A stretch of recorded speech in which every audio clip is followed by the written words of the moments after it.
Bonjour à tous, j'espère que vous allez bien. Dans cette vidéo, je vais répondre à la question d'un abonné. Alors si vous aussi vous avez des questions, n'hésitez pas à me les poser en commentaire, je suis là pour y répondre. Alors aujourd'hui, on va répondre à la question de Noé. Salut, tu es passé d'une A à une B plus C direct? En combien de temps? Et à quelle étape de ta progression es-tu passé au cocon? Bonjour Noé. Alors effectivement, je suis passé d'une A à une B plus directement. Est-ce que cela a été bénéfique pour ma progression? Eh bien, je pense que oui. Mais est-ce que si je devais refaire ce choix, je ferais la même chose? Eh bien, je pense que non. Alors pourquoi ça a été bénéfique pour ma progression? Eh bien, tout simplement parce que je suis passé de la Nemo 4 à la Jean Carrera et la différence entre ces deux voiles est assez énorme. En fait, la Nemo 4 c'est une voile école et la Jean Carrera c'est une C déguisée en B+, plutôt une voile pour le cross. Alors forcément, j'ai énormément progressé en pilotage parce qu'avec la Carrera, je ressentais beaucoup mieux la masse d'air et donc c'était plus facile pour moi de comprendre un peu comment ça fonctionnait. Elle avait aussi un meilleur virage et un meilleur plané.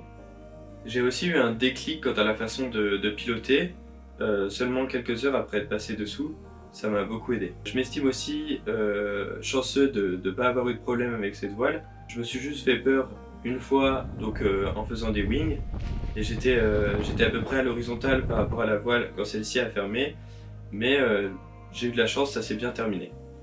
Alors que j'aurais pu avoir beaucoup plus de problèmes étant donné que quand j'ai eu cette voile, j'avais pas vraiment le niveau d'être dessous. C'est pour cela que, comme je vous le disais, si je devais refaire ce choix, je prendrais sûrement pas la Carrera. En fait, pour tout vous dire, j'ai fait 40 heures sous la Nemo, 130 heures sous la Carrera et maintenant je suis sous une Bonanza.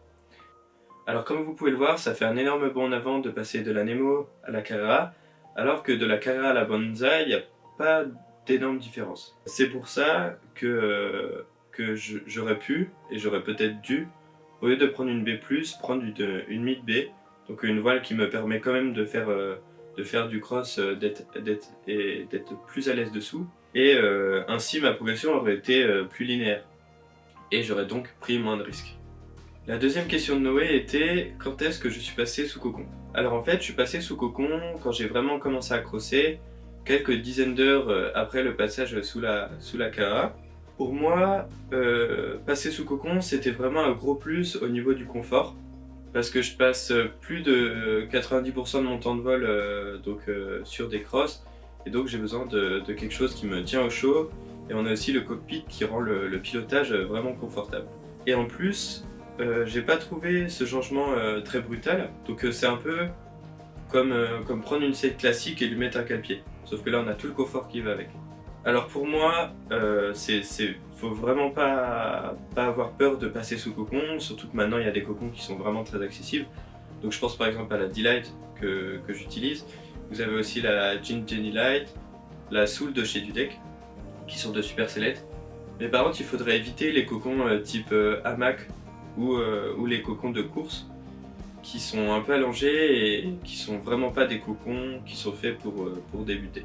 Une chose qu'il faudra éviter aussi, c'est de changer de voile et de sellette en même temps. Tout simplement parce qu'en fait on va augmenter les risques, on va apporter deux nouveaux facteurs en même temps, et donc les risques qui seront largement augmentés. D'autant plus que si on n'est pas vraiment confortable dessous, on a un problème, on ne saura pas si ça vient de la voile ou de la sellette, parce qu'au final les deux ils sont un peu liés. C'est pour ça qu'il faut vraiment changer son matériel une partie après l'autre et pas tout en même temps.